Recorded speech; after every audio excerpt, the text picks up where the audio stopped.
만나서 반갑습니다. 저는 재단법인 남북평화재단 사무총장을 맡고 있는 김석봉이라고 합니다. 만나서 반갑습니다. 아마 제가 어떤 활동들을 하는지 간단히 말씀을 드리는 것이 아마 오늘 무슨 얘기를 나눌 건지와 관련돼서 좀 이해하는 데 도움이 될 것 같아서 제가 하고 있는 거 잠깐 오늘 이야기하는 과정 중에 나오기도 할 텐데요. 저는 주로 갈등 전환 프로세스를 가지고 갈등 속에 있는 사람들을 서로 연결할 수 있도록 지원하는 활동을 주로 하고 있습니다. 그리고 평화 감수성 교육을 통해서 평화로운 일상을 살아갈 수 있도록 학생, 교사, 학부모들 교육 훈련하는 일도 주로 하고 있습니다. 함께 할 수 있게 돼서 좀 반갑고요. 그런 활동들을 하면서 오늘 저희가 함께 나눌 이야기 주제는 일상의 비폭력, 갈등 전환, 공동체 자기돌봄 프로세스 회복적 서클이라고 하는 주제를 가지고 함께 이야기를 나누려고 합니다. 아마 이 회복적 서클이라고 하는 단어가 낯서실 거라고 생각이 듭니다. 일반적인 단어도 아니고 평소에 아마 들어보시기 어려운 아마 단어일 거라고 생각하는데요. 그것이 어떤 것인지, 그것이 일상의 비폭력과 어떻게 연결이 되는지 그 얘기를 오늘 함께 좀 나누려고 합니다. 그래서 먼저 제가 경험했던 이야기를 함께 좀 나누면서 시작하고 싶은데요. 공방을 함께 운영하고 있는 아빠들 이야기입니다. 공방을 아빠들이 함께 운영하면서 좀 어려움을 겪고 있었어요. 서로 싸우고 그리고 관계가 점점 나빠지고 그래서 공방을 운영하는 것이 계속 가능한가 이런 이제 고민이 있어서 제가 그런 활동을 하니까 저에게 와서 좀 도와주면 좋겠다 이렇게 요청이 와서 제가 그 아빠들을 만나러 갔습니다. 한 명 한 명 제가 아빠들을 만나서 이야기를 나누었어요. 첫 번째 주에. 그래서 그 아빠들을 한 명씩 만나면서 지금 어떤 어려움을 겪고 있는지, 이 어려움이 본인에게는 어떤 영향을 주고 있는지, 그리고 본인은 이 어려움이, 이 고통스러운 순간들이 어떻게 해결되기를 기대하는지, 그래서 나는 무엇을 좀 해볼 수 있는지 등등의 이야기를 한 사람씩 만나서 이야기를 나누었습니다. 이것을 저희가 사전 서클, 사전 모임이라고 이야기를 하는데요. 보통 한 사람 앞에 1시간 정도. 그래서 그렇게 만남을 통해서 그럼 다 같이 모여서 우리가 함께 지금 겪고 있는 이 어려움과 관련돼서 이야기를 좀 나눠볼 수 있을까요? 라고 물었고 대부분 다 좀 힘들고 어렵지만 이것을 어쨌든 좀 넘어서고 싶다. 그래서 이 작업장이 본인들에게 굉장히 중요한 의미가 있고 그래서 매일 이곳에 오고 싶고 그런데 이곳에 와서 좀 힘들지 않았으면 좋겠다. 그래서 대화 모임에 참여하고 싶다. 이렇게 다들 말씀을 하셨어요. 그래서 다 동의가 되어서 두 번째 주부터 저희가 이야기를 함께 나누기 시작했습니다.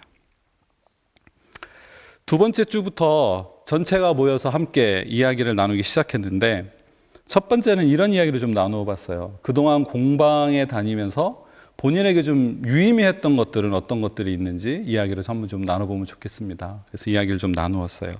그랬더니 조금씩 본인들에게 있어서 이 공방이 가지는 의미가 무엇인지를 표현하기 시작했어요.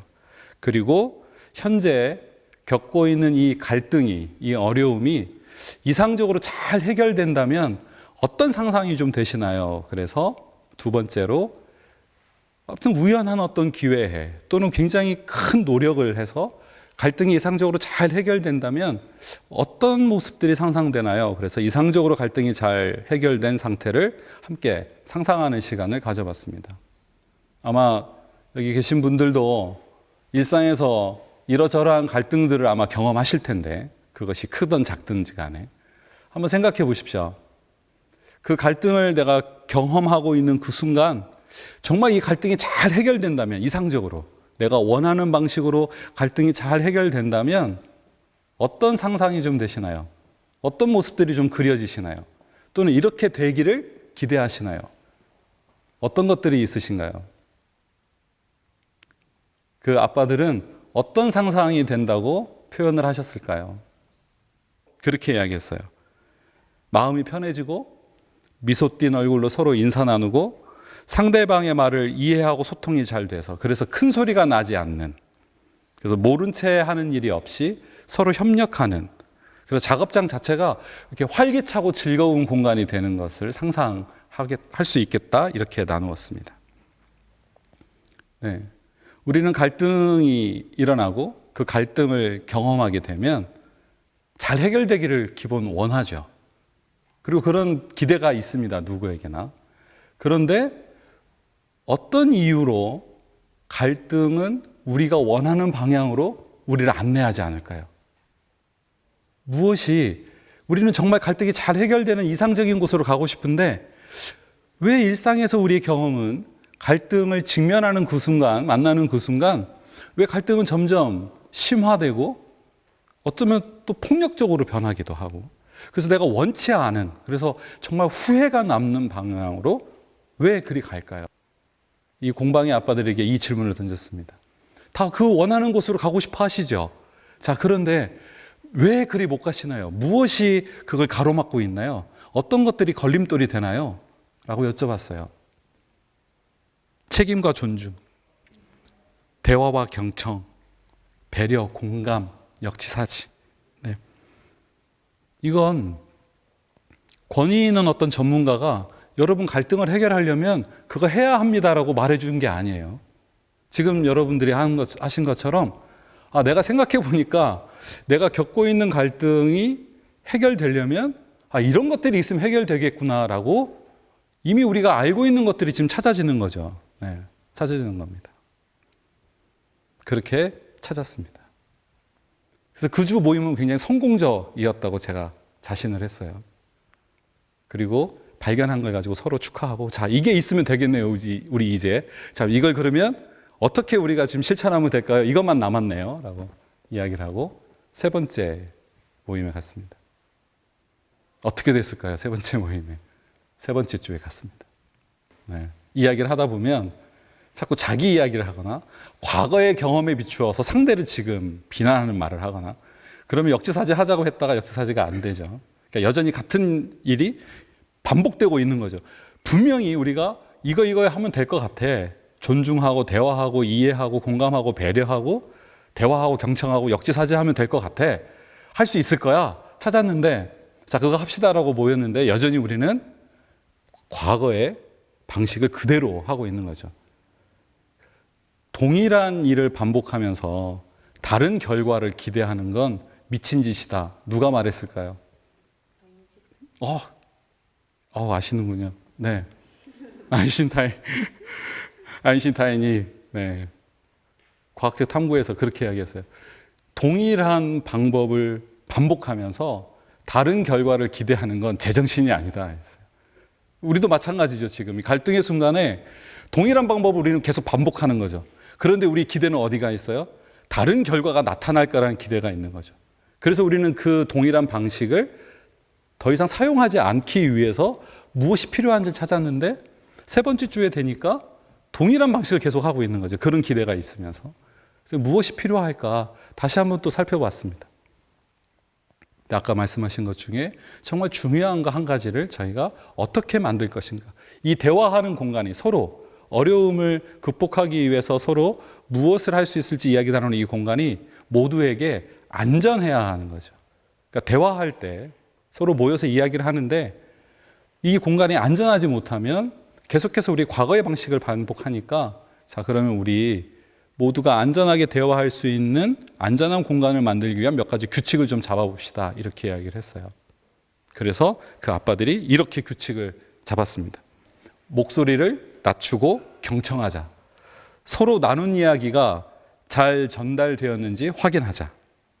이야기를 중간에 끊지 말고 끝까지 듣자. 끼어들지 말자. 상대를 배려하고 이해하는 마음으로 상대방의 이야기 속에 있는 그 사람의 느낌과 욕구를 찾아보자.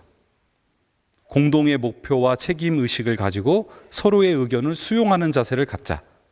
나의 이야기를 하자. 소위 이제 I 메시지. 그래서 나는 이렇게 생각합니다. 상대를 비난하거나 평가하지 않는다. 이렇게 대화 규칙을 마련했어요. 그래서 세 번째 주도 힘들었지만 그 다음 주에 대한 기대가 생겼어요. 무엇이 필요한지도 알았고 함께 안전하게 이야기 나누려면 어떤 것들이 우리한테 다시 필요한지 그 규칙도 만들었어요. 네 번째 주에 다시 갔습니다. 그리고 이제 본격적으로 저희가 함께 모여서 우리가 겪고 있는 어려움 가운데 서로 어떤 영향을 받고 있는지 이야기 나누기를 시작했어요. 어떻게 됐을까요? 어떤 게 제일 어려웠냐면 상대방의 이야기를 듣지를 못하세요. 네. 상대방의 이야기를 내가 잘 듣고 있다라고 하는 것을 서로가 확인할 수 있는 방법은 아까 제가 말씀드린 규칙 가운데 첫 번째에 있는 거예요. 경청하자. 그래서 서로 나눈 이야기가 잘 전달되었는지 확인하는 방식인데 상대방이 나한테 무슨 얘기를 했는지를 반영을 못 해줘요. 그걸 못 하시는 거예요. 들리지가 않는 거예요. 상대방의 이야기가. 오로지 내가 할 이야기가 너무 많아요. 네, 내가 할 이야기가 너무 상대방에게 들려주고 싶은 나의 이야기가 너무 많으니까 상대방의 이야기가 안 들리는 거죠. 굉장히 어려운 순간들이죠. 그런데 그건 극히 자연스러운 일인 거예요. 네. 내가 지금 누군가하고 갈등해서 어려움을 겪고 있을 때 상대방에게 내가 어떻다고 지금 말하고 싶죠. 내가 그 일로 어떤 영향을 받고 있고 어떤 어려움에 처해 있어서 내가 지금 얼마나 힘들고 고통스러운가를 상대방이 들어주면 그러면 내가 좀 마음이 좀 풀릴 것 같아요. 4주, 5주 이야기는 계속해서 반복되었습니다. 아직 이 아빠들의 이야기는 진행 중입니다. 그 일이 어떻게 될지 지금 코로나 때문에 저희가 대화 모임을 중단하고 있어요. 다시 아마 이 아빠들하고 다시 만나서 대화 모임 하는 날을 지금 기다리고 있습니다. 그런데 지금 몇 개월이 지났는데 여전히 그 아빠들 함께 공방에서 모여서 함께 공방에서 작업하고 계십니다. 그분들 좀 생각하면 여러 가지 마음이 일어나는데요. 어서 빨리 그 아빠들하고 다시 대화 모임을 좀 함께 하면 좋겠다 이런 기대를 갖는데 여기서 질문입니다. 왜 우리가 알고 있는 것이 그 갈등의 순간에는 작동이 안 될까요? 배려해야 하는 거 압니다. 이해해야 하는 거 알아요. 상대방을 존중해야 되는 거 압니다. 역지사지해야 하는 거 알죠. 모르는 거 아닙니다. 다 알고 있어요. 그런데 왜 갈등의 순간에는 그것이 작동이 안 될까요? 왜 안 될까요? 그 순간이 되면 왜 우리는 내가 이것을 알고 있다고 하는 것으로만 멈추고 있는가? 그러면서 상대방에게 이렇게 요청합니다. 네가 해줘. 네가 날 좀 이해해줘. 네가 내 입장이 돼봐. 누가 해야 한다고 말하고 있는 거예요? 내가 해야 되는 게 아니고 상대방이 나한테 해줘야 한다고 생각하는 거죠. 그러면 상대방을 끊임없이 도덕적으로 판단해요. 왜? 안 하니까. 이 문제를 해결하려면 네가 내 얘기를 들어줘야 되고 네가 내 입장이 돼봐야 되고 네가 나를 이해해 주고 네가 내 얘기를 들어주고 경청을 해주면 이건 간단히 해결되는 거야. 근데 왜 너 안 하는 거야? 너 이거 해야만 하거든? 그래서 이건 내가 해야 하는 게 아니고 상대방이 해야 하니까 끊임없이 상대방을 평가하고 있는 거예요. 판단하고 있는 거고. 말귀도 못 알아듣는, 내 얘기는 전혀 귀담아 듣지 않는 이런 판단들이 계속 있는 거죠. 그러면서 계속 그 판단들로 하여금 강화시키는 거죠. 뭘 강화시킬까요? 나는 지금 옳은 일을 하고 있다. 나는 정당한 일을 하고 있다. 그리고 다른 하나는 이런 거예요. 아는 것으로 그친 거죠. 시험 보면 다 씁니다. 우리가 갈등을 서로 원만하게 잘 해결하려면 뭐가 필요할까요? 그러면 아마 방금 말씀하신 거 다 쓸 수 있으시겠죠. 대부분 못 쓰는 사람 없을 겁니다. 그런데 질문을 바꿔서 일상에서 그런 경험이 있으신 분, 정말 그런 갈등의 순간에 우리가 방금 발견한 것들이 작동을 해서 우리가 원하는 원만한 갈등을 잘 해결한 곳으로 나아가 본 경험이 있으신 분 하면 드물어요. 없습니다. 물론 저도 그렇습니다. 지금도 어렵습니다. 이것을 아는 것으로만, 알고 있는 것으로만 멈추고 실제 이걸 작동시켜 본 경험이 별로 없어요. 이걸 작동시키려면 엄청난 용기가 필요하죠. 근데 이 용기는 어떤 용기냐면 내 머릿속에 떠오르는 수없이 많은 판단, 비난 이런 것들을 내가 참고 인내하는 용기가 필요해요. 왜냐하면 그 순간 내가 이걸 선택하는 순간 우리가 쉽게 빠지는 함정 중에 하나가 내가 졌다예요. 상대방에게. 그래서 집에서도 아내한테 지고 싶지 않으니까 작동이 잘 안 돼요. 이기고 싶거든요. 아내가 나의 말을 적극적으로 수용해 주기를 바라거든요. 내가 말을 할 때마다 꼬치꼬치 내 말에 이렇게 재단하고 나를 당신은 이게 못했고 이걸 잘못했고 이걸 이렇게 말해 주기를 원치 않아요. 그래서 제가 선택한 방식은 저희 아내 이야기를 잘 들어줍니다. 앞으로 몇 년을 더 들어야 할지 모르겠어요. 네.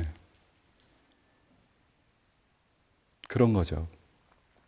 우리가 경험해 봐야 돼요. 실제로 그러한 경험이 우리 안에 있는가인 거죠. 그래서 갈등이 정말 그렇게 전환된 경험이 우리 안에 있어야 이게 정말 그게 있으니까 갈등이 잘 해결됐어요 라고 말할 수 있는 거죠. 네. 그런데 그 경험이 없으면 그냥 아는 거니까 이건 다 상대방에게 또는 누군가에게 가르칠 수는 있어요. 말할 수는 있습니다. 어른이 되면 나보다 아래인 사람에게 쉽게 건네는 조언들이에요. 네. 그렇게 하면 안 돼. 이렇게 해야지. 네. 그리고 부모님들이 자녀들이 싸우고 있으면 가장 쉽게 선택하는 방식이 큰애 혼내고 동생 혼내고 둘이 이제 서로 뭘 잘못했는지 알았으니까 서로 화해해. 네. 그리고 두 번 다시 싸우면 안 돼. 그때 두 번 다시 싸우면 엄마가 가만두지 않을 거야. 그럼 애들이 거기서 정말 우리가 사이좋게 지내는 것이 엄마를 돕는 것이구나라고 하는 깊은 교훈이 일어나야 되는데 어떤 걸 배울까요, 그러면? 반복. 둘 사이가 반복돼요. 네. 뭘 배우냐면 어떻게 하면 엄마한테 안 걸리고 싸울 수 있을까? 이런 거죠. 어떻게 하면 엄마한테 안 걸리고 동생을 이런 거죠. 형한테 되들어도 엄마한테 안 혼날 수 있는 방법이 뭘까? 이런 거 찾는 거죠. 중요한 건 그런 거예요. 이 경험들이 우리 안에 실제로 일어나야 하는 거죠. 갈등의 폭풍우가 일어나면 우리 안에 있는 그 중요한 진심들이 발견이 안 돼요. 그런데 그게 없는 것이냐? 그렇지 않죠. 실제 하고 있는 건데 정말 그게 우리의 일상의 갈등에서 실제로 우리를 갈등을 전환시키는 요소로 작동했는가에 대한 경험이 있어야 하는 거죠. 네. 그래야 우리가 정말 원하는 곳으로 나아갈 수 있을 거라 생각합니다. 데이비드 봄이라고 하는 양자 물리학자가 이런 질문을 책에서 던졌습니다. 현재 우리가 겪고 있는 어려움이 과연 무엇이 잘못되었는가를 명확하게 규정하지 못해서 발생하는 것일까? 또는 지금보다 섬세한 방식으로 잘못된 점을 찾고 규정하면 어려움을 해결할 수 있는 현명한 대응책을 찾을 수 있을까? 그러면서 이렇게 질문합니다. 오히려 커뮤니케이션 자체에 대해서 말하고 생각하는 방식이 문제가 아닐까라고 질문을 던집니다. 우리는 대화한다고 할 때 한 사람이 뭔가를 말하고 다음 그 상대방이 그 말한 것에 반응한다고 해도 그 의미가 정확하게 일치하는 경우가 많지 않아요. 그래서 경청한다고 하는 것을 우리가 확신할 때가 있어요. 나는 상대방의 말을 정말 잘 이해했고 상대가 무엇을 원하는지를 잘 파악했다고 생각하면서 반응을 하게 돼 있죠. 근데 대부분 그 반응에서 오해가 일어나죠. 오류가 작동하는 겁니다. 그러한 오류, 그러한 오해, 이것은 경청이라고 하는 태도를 통해서 바꿔낼 수가 있는 거죠. 그래서 경청은 가만히 잘 듣고 있는 것도 경청이지만 내가 무엇을 들었는지를 상대방에게 확인하는 것도 경청이에요. 그래서 이것을 저희가 반영적 경청이라고 이야기를 합니다. 아, 당신이 지금 말한 건 제가 이렇게 들려요. 제가 들은 게 맞나요? 라고 확인하면 이게 경청이에요. 그런데 우리는 그 확인을 주로 내가 다 알아들었으니까 라고 넘어갑니다. 그러니까 경청이 일어나지를 않는 거죠. 그러니까 기본적으로 경청이 일어나지 않기 때문에 대화라고 하는 것 자체가 듣고 말하기가 잘 안 되는 거죠. 그러니 가장 갈등의 순간에 필요하다고 생각되는 것들이 그 사람하고 이게 왜 일어났는지 이야기를 좀 해보고 싶어 라고 말하지만 이야기를 하면 할수록 점점 더 관계가 나빠지는 거죠. 제대로 된 대화. 그러면서 우리는 끊임없이 대화한다고 하면서 우리는 뭘 하냐면 상대가 뭘 잘못했는지, 이 벌어진 일에서 무엇이 잘못된 것인지를 찾고 있는 거죠. 그래서 그 잘못한 것을 찾아가지고 해결하면 된다. 그래서 갈등이 생기면 어떻게 하면 빨리 문제를 해결할까를 생각하는 거죠. 그래서 가장 먼저 떠오르는 게 문제가 딱 발생하면, 갈등이 일어나면 누가 잘못한 거야? 라고 하는 거죠. 그 다음에 뭘 잘못한 거야? 어떤 규칙이나 어떤 법을 어긴 거야? 이렇게 되는 거죠. 그럼 그 다음에 나오는 질문은 자연스럽게 그래서 너는 어떤 벌을 받아야 해? 인 거죠. 이것을 회복적 정의라고 하는 관점에서 응보적 질문이다 이렇게 이야기를 합니다. 잘못을 저지른 사람을 처벌하고 강제하고 고통을 부과하면 그 사람이 자기 잘못을 깨닫고 행동을 교정해서 우리 사회는 좀 안전해질 거다라고 하는, 지금 우리 사법 시스템이 그렇죠. 그래서 이것을 회복적 정의에서는 응보적 사법이다 이렇게 이야기를 합니다. 근데 회복적 사법은 누가 잘못했고 어떤 법을 어겼고 어떤 벌을 받아야 돼로는 우리가 원하는 안전하고 평화로운 사회가 형성되는 것이 좀 어렵더라라고 하는 걸 아는 거죠. 처벌만 가지고는 무언가 새로 나아진 게 없더라라고 하는 걸 발견하는 거죠. 교도소는 늘어나고 갔다가 오는 사람에 대해서는 불안하고, 정말 중요한 건 그 사람이 왜 그 일을 나한테 저지르게 되었는지 자발적으로 책임지는 과정이 필요한 거죠. 그래서 회복적 정의에서는 질문이 바뀝니다. 회복적 정의라고 하는 것은 피해자가 누구이고 어떤 피해가 발생했고 그래서 자발적으로 책임을 누가 져야 하고 공동체는 피해 회복을 위해서 어떤 역할을 해야 할 것인가 라고 관련된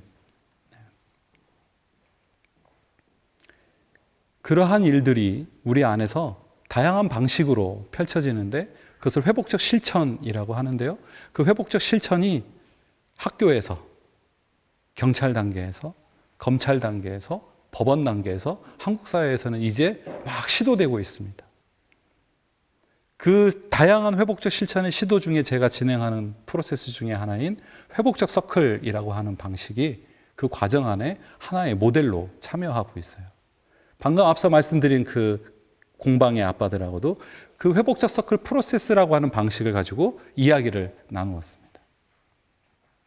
앞으로도 계속 그 방식으로 이야기를 나눠야 되고, 이 회복적 서클은 그 회복적 정의에 근거한 갈등 전환 프로세스로 브라질에 있는 도미닉 바터라고 하는 사람이 리우데자네이로 그 빈민가에서 마약 청소년 갱단들하고 공동체 갈등 우리가 어떻게 다뤄볼 수 있을까 광장에서 실천적 영역에서 나온 프로세스예요. 학자가 연구해서 이론을 바탕으로 나온 게 아니고 도미닉 바터라고 하는 사람이 그 빈민가 그 광장에 나가서 그들과 함께 공동체가 겪고 있는 질문을 함께 나누면서 이 프로세스가 시작됐습니다. 사법 단계에 적용이 됐고 교육 단계에 적용이 됐고 90%의 놀라운 전환이 일어났어요. 그래서 이것이 세계에 소개가 됐고 우리나라에 2011년 12월에 도미닉 바터의 동료들이 들어와서 관심 있는 그런 활동들을 하고 하는 사람들과 함께 4박 5일 워크숍을 했고 그 워크숍을 마친 사람들이 이 프로세스가 정말 한국 사회에 나누어지는 게 중요하겠다 해서 굉장히 오랫동안 연습하고 훈련해서 학교에서, 공동체에서, 가정에서 적용하는, 그리고 그것을 안내하는 활동들을 해왔습니다. 그 활동들 중에 가장 대표적인 게 교육청과 경찰청 활동이에요. 그 교육청과 관련된 활동들은 관계회복 조정이라고 하는 회복적 생활교육에서 앞서 말씀드렸던 학생들을 처벌하는 것만으로는 학교에 또는 학생이 서로 평화롭고 안전하지 못하다라고 하는 것을 발견하면서 이런 회복적 정의에 근거해서 아이들이 조금 더 학교에서 성장할 수 있도록 돕는 방식이 뭐가 있을까? 그래서 이 회복적 정의에 근거한 아이들을 생활 지도하는 방식으로 회복적 생활 교육을 할 때 아이들이 갈등을 경험할 때 그 갈등을 지원하는 방식으로 이 회복적 서클이 지원되고 있어요. 그래서 저도 여러 차례 학교의 학교폭력 사안에 갈등을 전환하러 지원을 나갔습니다. 또 경찰청에서는 작년에 이어서 올해 전국 142개 경찰서에서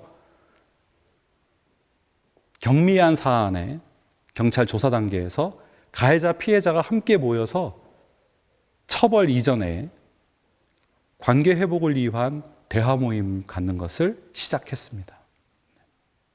광주도 시작했습니다. 그래서 광주광역시에 있는 5개 경찰서가 지금 참여하고 있고 그중에 저희 관련이 있는 광주에 있는 사단법인 빈폭력 평화교육센터의 선생님들이 지금 하고 있는데 올해 상반기 8월 31일까지 광주에서 총 12건이 진행됐어요. 그중에 학교폭력 사안이 9건이었고 나머지는 성인 사건이었는데 그중에 11건이 거의 11건이 대화로 관계가 회복되는 걸 선택했어요. 회복적 서클을 통한 회복적 정의 운동에 근거한 회복적 실천이 지금 한국 사회에서 다양한 영역에서 시도되고 있습니다. 제가 앞에 길게 공방 아빠들의 이야기와 함께 선생님들하고 나누었던 우리가 원하는 갈등 해결이 잘 되는 곳, 그리고 그것을 가로막고 있는 것들, 그것들로 또 떠나서 우리가 정말 원하는 곳으로 가려면 필요한 것들이 실제로 작동되고 있는가라고 하는 경험할 수 있도록 돕는 프로세스가 바로 그 회복적 서클 프로세스였다고 하는 거죠. 저는 그 프로세스를 진행하면서 매번 우리가 아까 발견한 이해하고 배려하고 존중하고 대화하고 경청하고 그래서 역지사지가 일어나서 서로 새로운 가능성을 출현할 수 있는 미래를 향해 나아가는 걸 매번 목격합니다. 일상의 비폭력은 어떤 권위 있는 사람이 평화를 이렇게 구축해야 합니다라고 알려주는 것부터 시작하지 않아요. 내가 앞에 있는 상대와 정말 풍성한 삶을 살아가기 위해서 정말 깊이 연결하려면 그 어려움 가운데서 무엇을 선택할 수 있을지 상대방에게 책임을 넘기는 게 아니라 내가 선택하는 거죠. 그래서 나의 삶이 풍성하게 되려면 그것이 곧 비폭력이라고 한다면 그건 나에게 달려있는 거죠. 상대방에게 있지 않습니다. 빅터 프랭클이라고 하는 사람이 이렇게 이야기를 했어요. 자극과 반응 사이에 공간이 있어요. 그 공간에서 우리는 선택할 수 있는 자유가 있고 그 힘을 우리는 알 수 있다. 그 선택이 누구에게 있냐면 나에게 있는 겁니다. 갈등의 순간에 그런 필요한 것들을 내가 선택하고 내가 주체적으로 그 일을 할 때 비로소 상대가 나의 내면의 진심을 깊이 이해하고 나에게 다가오는 과정을 통해서 우리 삶은 서로에게 기여할 수 있는 풍성한 삶으로 나아갈 수가 있는 거죠. 회복적 서클 프로세스를 구조화하고 저희에게 안내했던 도미닉 바터라고 하는 사람이 맨 마지막 여러분들하고 나누고 싶은 그 도미닉 바터가 던져준 질문 3가지로 오늘 이야기를 좀 마무리하고 싶어요. 이걸 도미닉 바터는 씨앗 질문이다 이렇게 표현을 했는데요. 그 질문은 이렇습니다. 고통스러운 갈등이 있었을 때 여러분에게는 무엇이 효과가 있었습니까? 2번째 질문입니다. 그 고통스러운 갈등이 있었을 때 별로 효과가 없었던 것들은 무엇이 있었나요? 3번째 질문입니다. 내 가치와 부합하는 방향으로 갈등을 해결한다면 그것은 어떤 모습이기를 기대하시나요? 내가 선택할 수 있습니다. 나의 삶을 풍성하게 하는 건 상대방이 나한테 어떻게 해줘서가 아닙니다. 나의 삶은 내가 선택해서 풍요롭게 만들 수 있는 거죠. 풍성하게 할 수 있습니다. 나의 삶에 생성한 에너지가 생동하고 있는 내 안에 있는 것들이 나를 그쪽으로 안내하는 겁니다. 회복적 서클이라고 하는 이 프로세스가 매번 경험하면서 그 과정에서 우리를 실제하게 하고 그것을 통해서 갈등이 이렇게 전환될 수 있구나라고 확인할 수 있는 곳으로 매번 안내하는 것 같습니다. 제 이야기를 경청해 주시고 함께 참여해 주신 것에 대해서 깊이 감사드립니다. 마무리하겠습니다. 감사합니다.